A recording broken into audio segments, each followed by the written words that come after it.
Welcome everyone to episode 313 of Fergo and the Freak. My name's the Glorious League Freak, and today we've got a little bit of news to talk about, so let's get stuck into it. First bit of news, Origin 1 is going to be played in Townsville. They obviously had to move State of Origin from the MCG. That wasn't any surprise with COVID. You know, it seems like it's under control down in there in Victoria, but the numbers are just a little bit too high to start worrying about taking 90,000 people into the MCG, and having them all sit around watching a football game. So they go up to Townsville. The capacity up there is 25,000. There's been a little bit of whinging that Queensland gets two games and they're back-to-back and all that sort of stuff. I just think it's whinging, to be honest with you. I think that, you know, it'd be different if they were back-to-back games at somewhere like Suncorp or if it was at Homebush Bay. I think that if you've got 80,000 people there, it does make a difference. But with a crowd of 25,000, you know, it's a one-off. It's an emergency move, and I don't really have any problems with it as a New South Wales supporter. I think it's going to be a really cool thing to see. It's going to be interesting to see how good the atmosphere is for the game with 25,000 people there. It's a really nice stadium that they've got up there in Townsville, though. It reminds me a little bit of Bankwest Stadium, but without one of the ends attached to it. And I think it'll be great. I think it'll be fantastic. And I have a feeling that the atmosphere, when you watch it on TV, won't be too different than if you had it at a massive stadium anyway. So it's going to be interesting to watch. We had the Queensland team announced. Well, it wasn't a team, it was the squad was announced, but they're still chopping and changing the squad. So we read it out in the last episode. Funnily enough, Ben Darwin read it out in the last episode, which you should all have a listen to.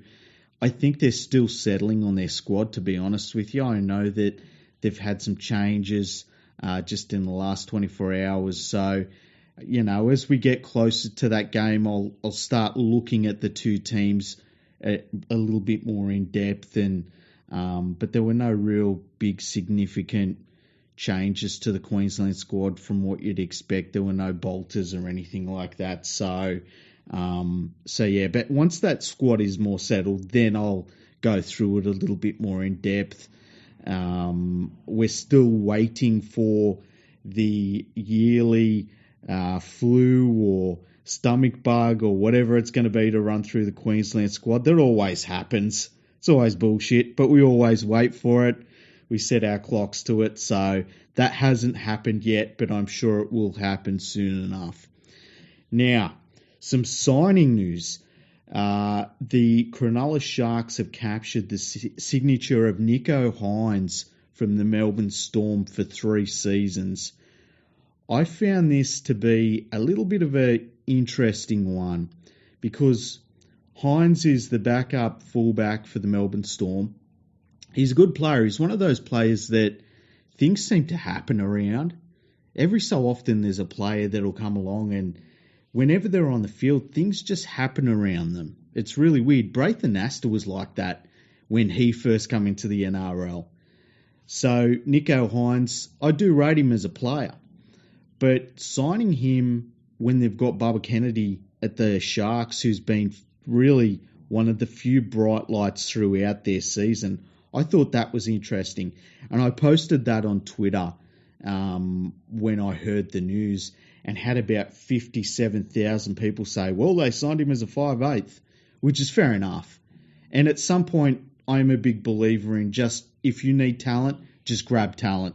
You know, if there's somebody out there that's got a bit of talent in them, just get it to your club and worry about it later at a certain point. You know, if they've got him as a 5/8, it's an interesting move. I don't look at him and really see a 5/8 just yet, but he is still very young and he's only starting his NRL career. I think I was reading he's only played 22 NRL games so far. So, you know, I'm willing to see where it goes. If Craig Fitzgibbon, and he's the one that is guiding these decisions. If he feels like he's seeing a 5/8, we'll wait and see. And that's the beauty of rugby league, is that we play the games. That's why I always find it weird when you listen to people on TV shows or on the radio or something, and they're so adamant about something that's happening in the game with player movement. They'll be like, well, this isn't going to work, or, that's not going to work. It's like, dude, just chill out. That's why we play the games, because you never know. Nicho Hynes might end up being the greatest 5/8 in the game's history.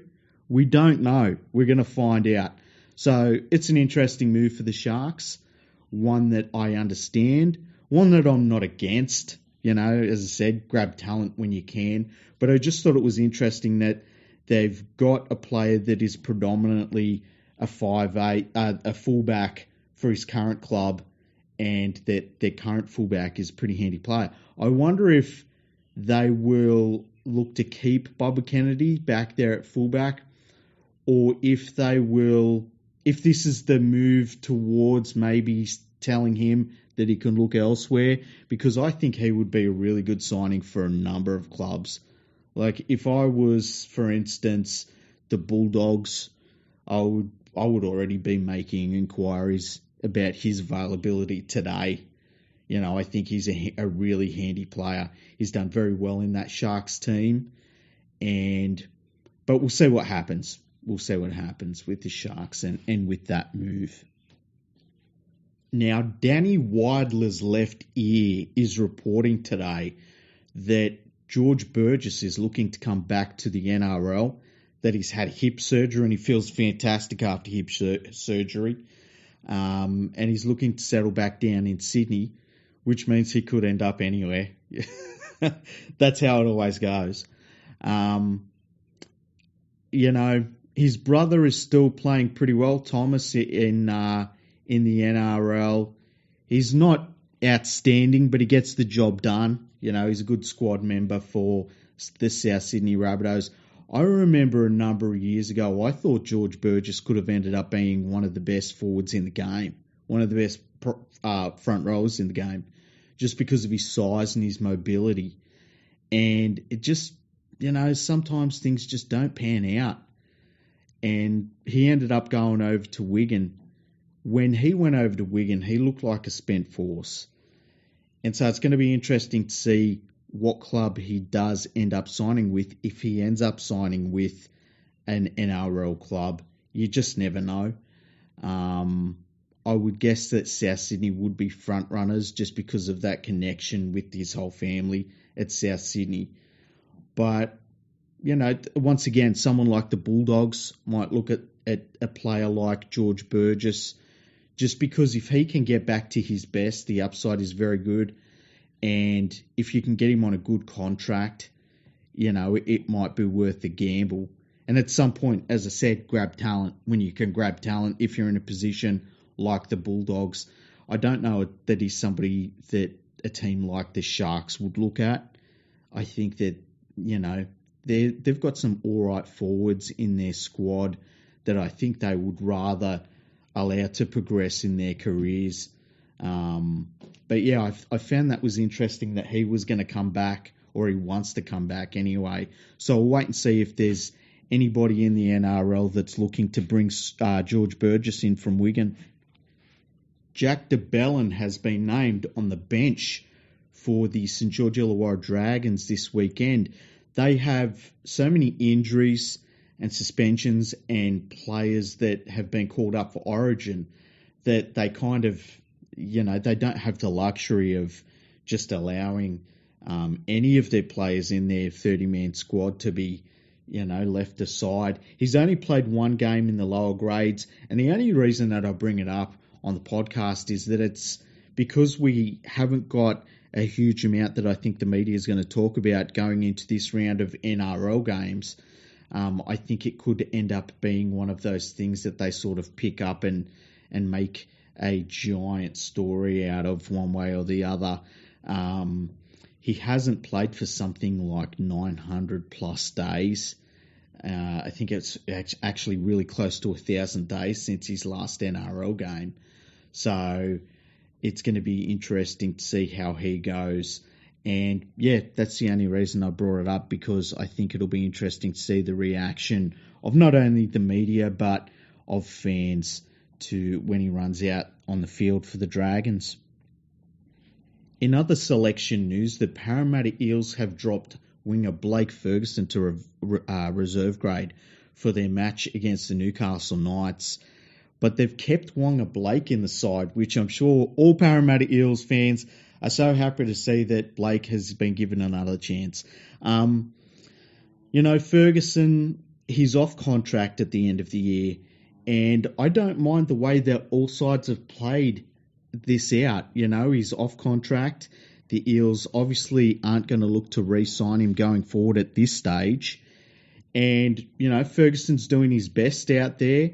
The Eels have played him for a certain number of weeks, and now they're looking for a bit of a change.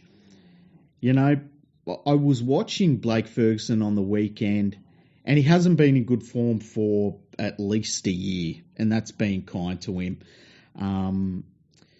He's a big body, which helps, because part of Parramatta's game is to have the two big wingers running the ball back. But when I was watching Ferguson on the weekend, I was thinking, he just hasn't got that power in his running game that he used to have.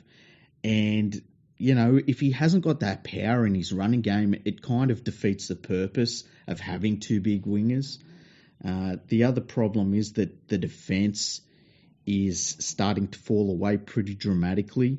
And I don't think it's all his problem. I think obviously Blake has had some problems in defence, and obviously when you're a winger, if your centre is having problems in defence, you're in a no-win situation.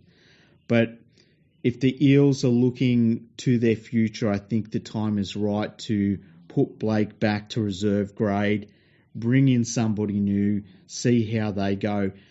Look, I've said this for many, many years. If I was an NRL team and I didn't have a great junior development base to draw upon, and I tend to think the Eels one is just okay, I would just be cycling through a bunch of Fijian wingers and seeing which one of them can do what all of the Fijian wingers do, which is just score tries, be spectacular, and wow us every weekend when they touch the ball.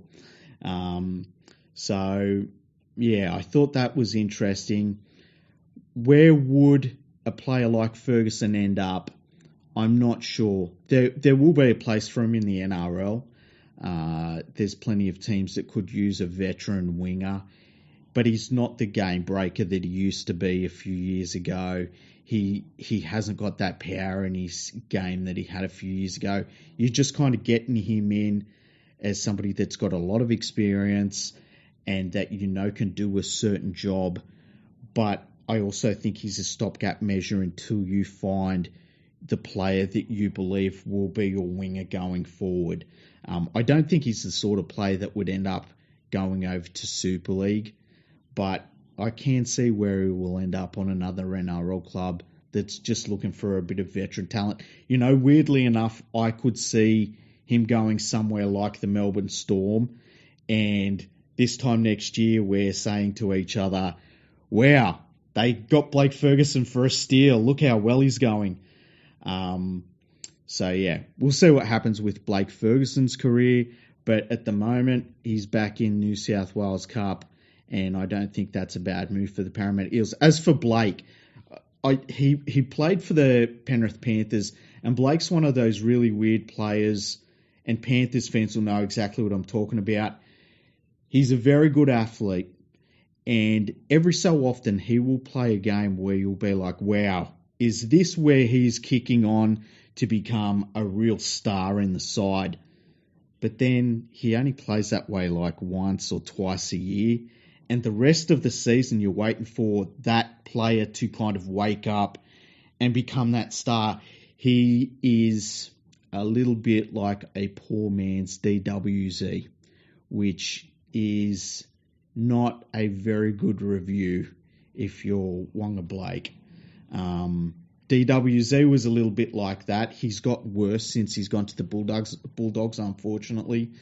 But he was a little bit like that with the Panthers as well, where he would have games where he would just kind of be really quiet and you wouldn't get much out of him. And then he'd have a game where you'd be like, wow, this guy is incredible. And we all talk about that test game where he played fullback for New Zealand and looked like an absolute superstar in that game. And Bulldogs fans are all saying, yes, yes, yes, we're waiting for that guy to turn up still. At some point, you just have to move on and cut your losses. And, you know, I don't know that the Eels have that luxury right now in the centres, and that's why they keep naming him. But, you know, he's just one of those players. I think Campbell Gillard's a little bit like that as well. Obviously, Campbell Gillard, you get a certain amount of performance out of him. Even when he has just a quiet game, you're getting a certain work rate out of him. But you kind of wait for Campbell Gillard to have that great game that you know he has in him. And I don't think Campbell Gillard has really put on one of those performances since he was at the Penrith Panthers. And he got, I think it was a jaw injury he got a badly broken jaw or something like that. And he's never really recaptured that form since then. And yeah, it's interesting that you get some players like that you know they have that football in them, and you just don't know what it is that unlocks those performances. And you wait and you wait and you wait, and you're almost waiting for the penny to drop for them. And you know, they come out one day and they're like, oh, I've just got to do this. Sometimes it doesn't happen enough to keep persisting with those players. So the Eels have a few things that they've got to sort out with their squad. And it's going to be interesting to see who they bring in, if they bring up some junior players that they've got maybe waiting in the wings. We will wait and see. Now, in a little bit of news related to DWZ, the West Tigers have reportedly approached not only him, but the Canterbury Bulldogs, looking to get him immediately to the West Tigers, which is a really strange move. They love their outside backs. They love bringing in outside backs and cycling through them. It's a strange one. If I was in DWZ's ear, and DWZ's already come out and said, look, I'm happy here at the Bulldogs. I'm not looking to go anywhere else. But if he can get a good contract on a long-term deal at the West Tigers, he should grab it with both hands, because I can't see another club looking to sign him as a featured player, and definitely not as a fullback. Rugby League Players Association General President Daly Cherry-Evans has talked about the relationship between players and the supporter base, and how it's actually really good between players of clubs and supporters of other clubs. And he's spoken about it during Origin camp in regards to the rule changes that we've seen brought in the NRL recently.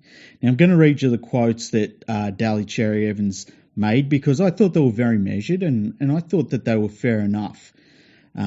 He said, as players, you'd be surprised how good of a relationship the players have with fans across each club. Players and fans are together on this. Everyone just wants some clarity on the decisions that are getting made. We don't want things just shoved in our face right before it happens. Now, he's obviously talking about the rule changes that keep happening, every week at this point.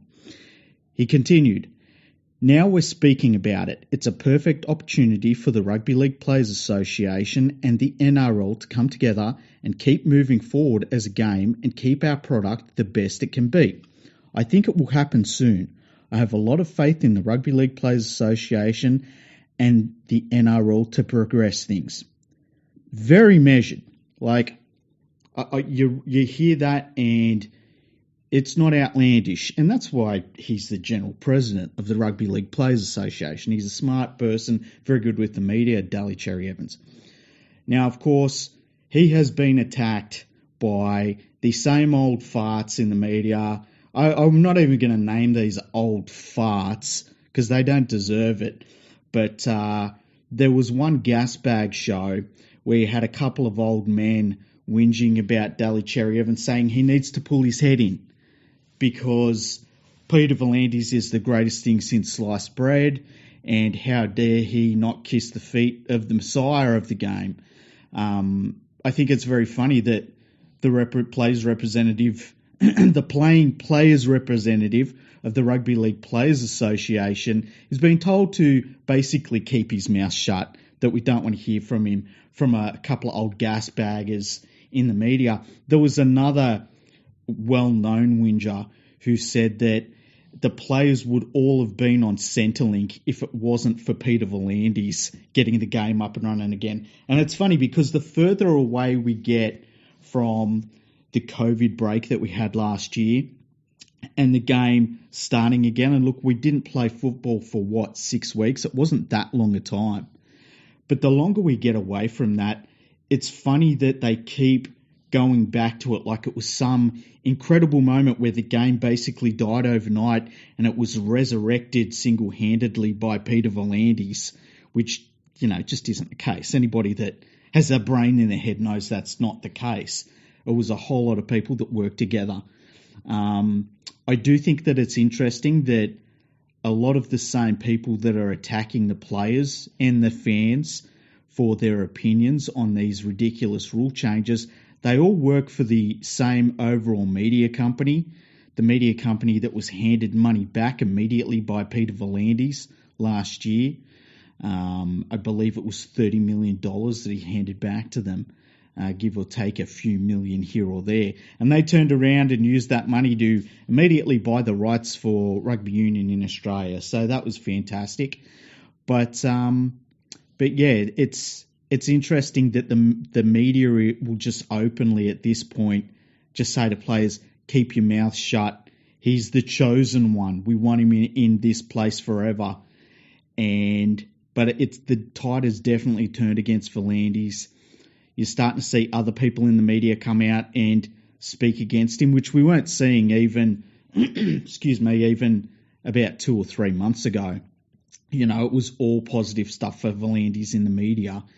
But you can't argue with what we're seeing on the field. I mean, the game on the field as a direct result from the, arbitrary decisions on rules that Peter V'landys has made, it's been tremendous to see the effect. The game has gone really scrappy under these rules. We've talked about it a lot, so I won't go into it too much more, but it is really great to see that the Players Association is now on the front foot on this and that they are going to, at the very least, look to get some power in terms of the rules that we do have. Because at the end of the day, if you're the Players Association, you've got to look at this rule set and say, well, number one, it's going to shorten careers just overall.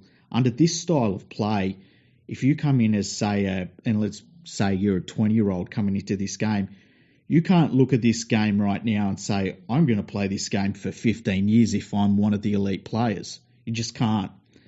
It's going to be too taxing on you physically.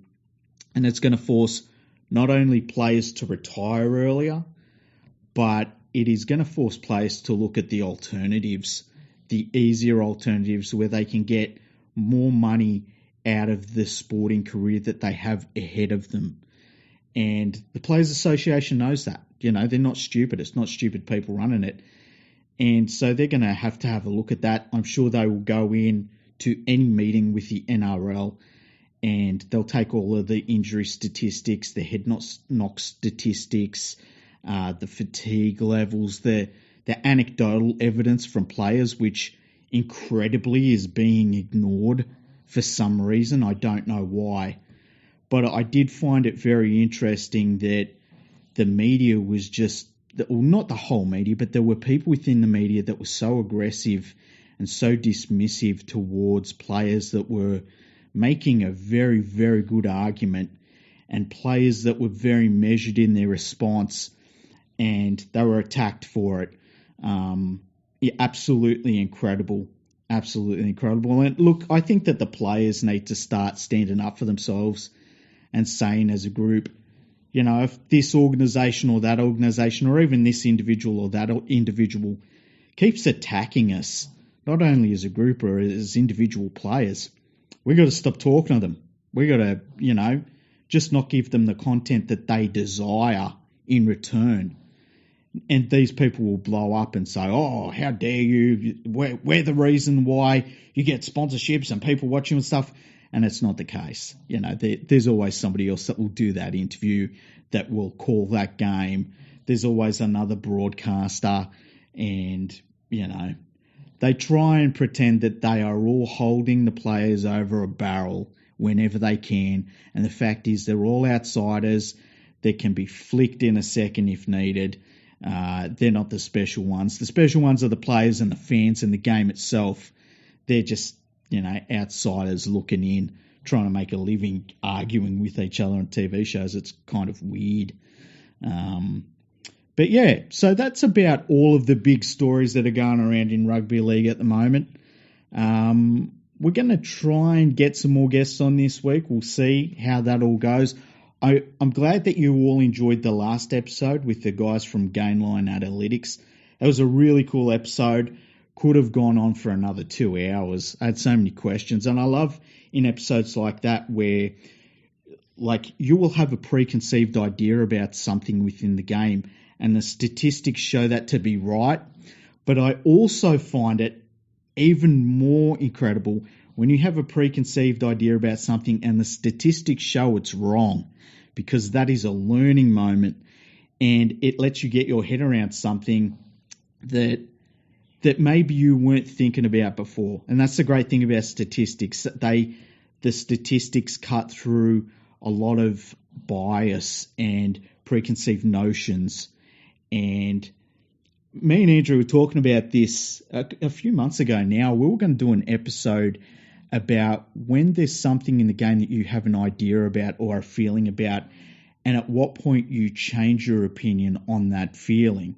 Because you see a lot of people will stick to an opinion no matter what, and they'll die on a hill, even though they're absolutely wrong.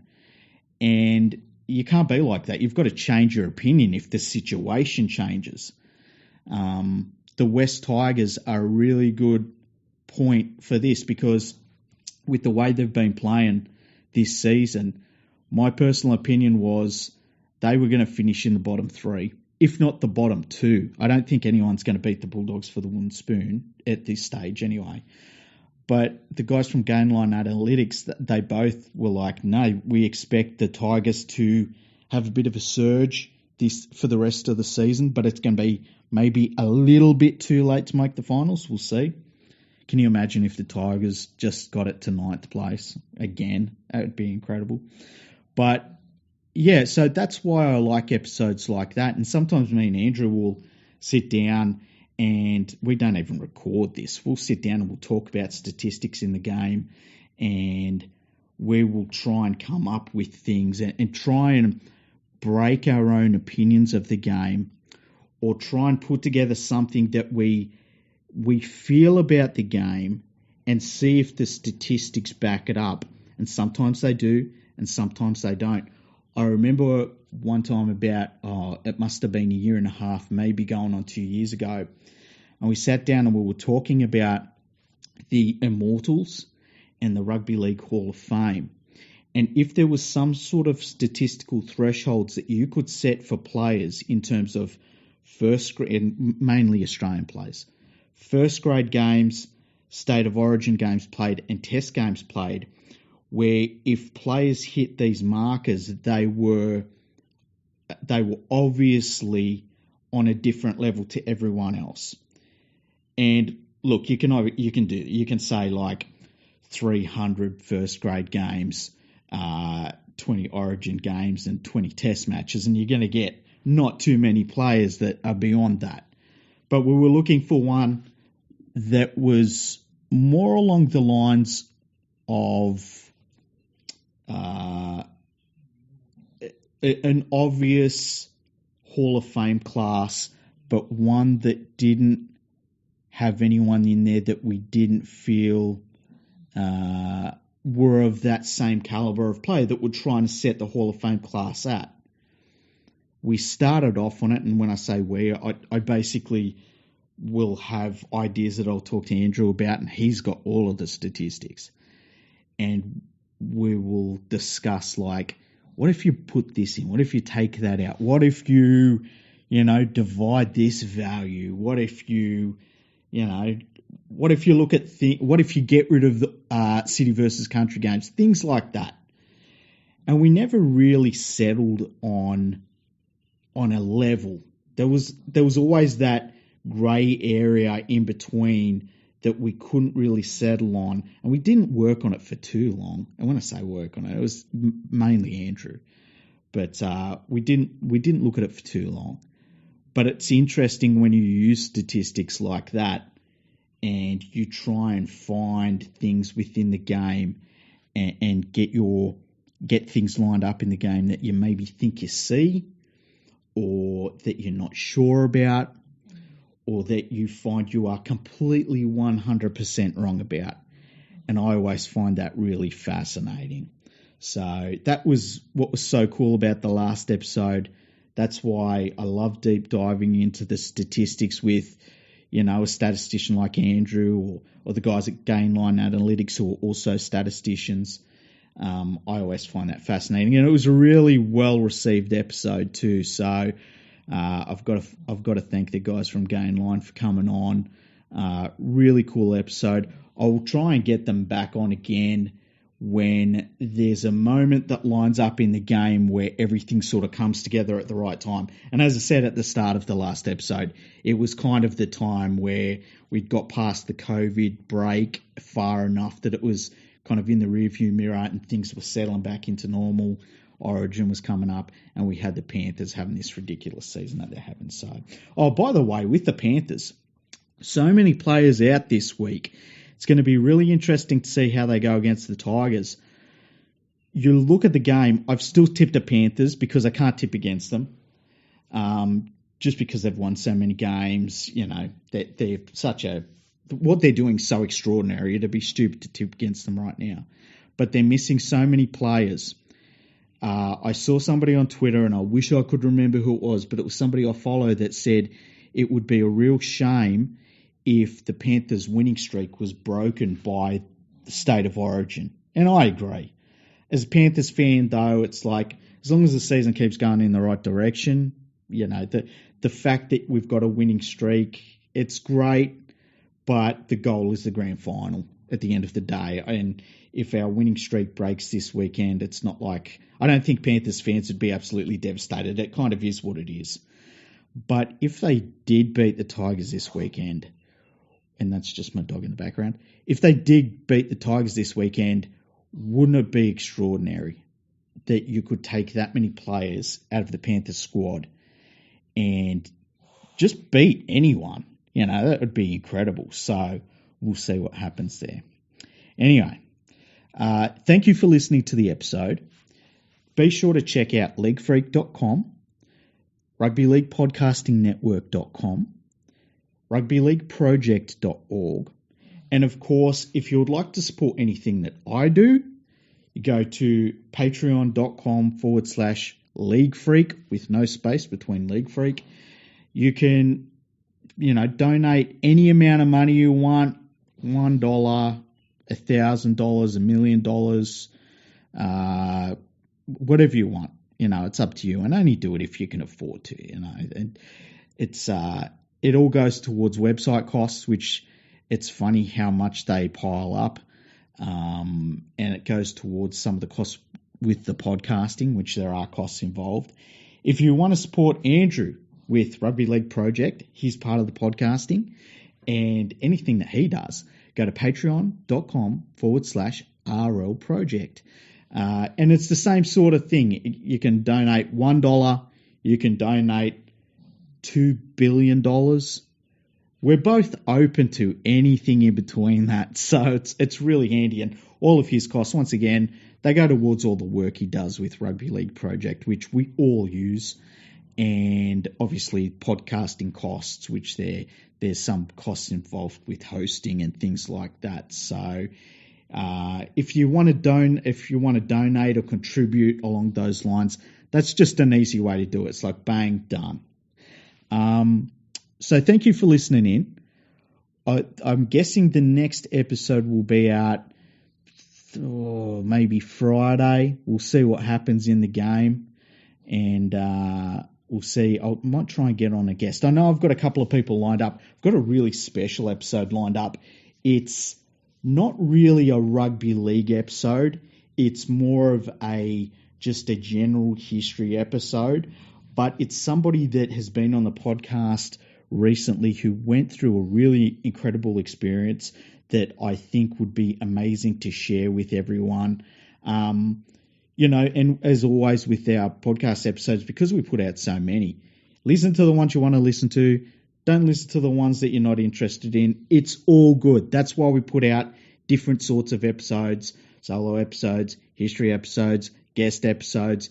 Just pick and choose what you want to listen to, It's completely up to you. But I'm looking forward to that episode. It'll be very cool. And I'll do my list coming up of the best players from between the year 2000 and the year 2010. If nothing huge happens in the news over the next couple of days, I might do that episode on Friday. So we'll see what happens there. Anyway, thank you so much for listening. Tell your friends to subscribe to the podcast. Retweet the hell out of these episodes because we see jumps and spikes and everything when you do that in the listening numbers. And we'll catch you soon.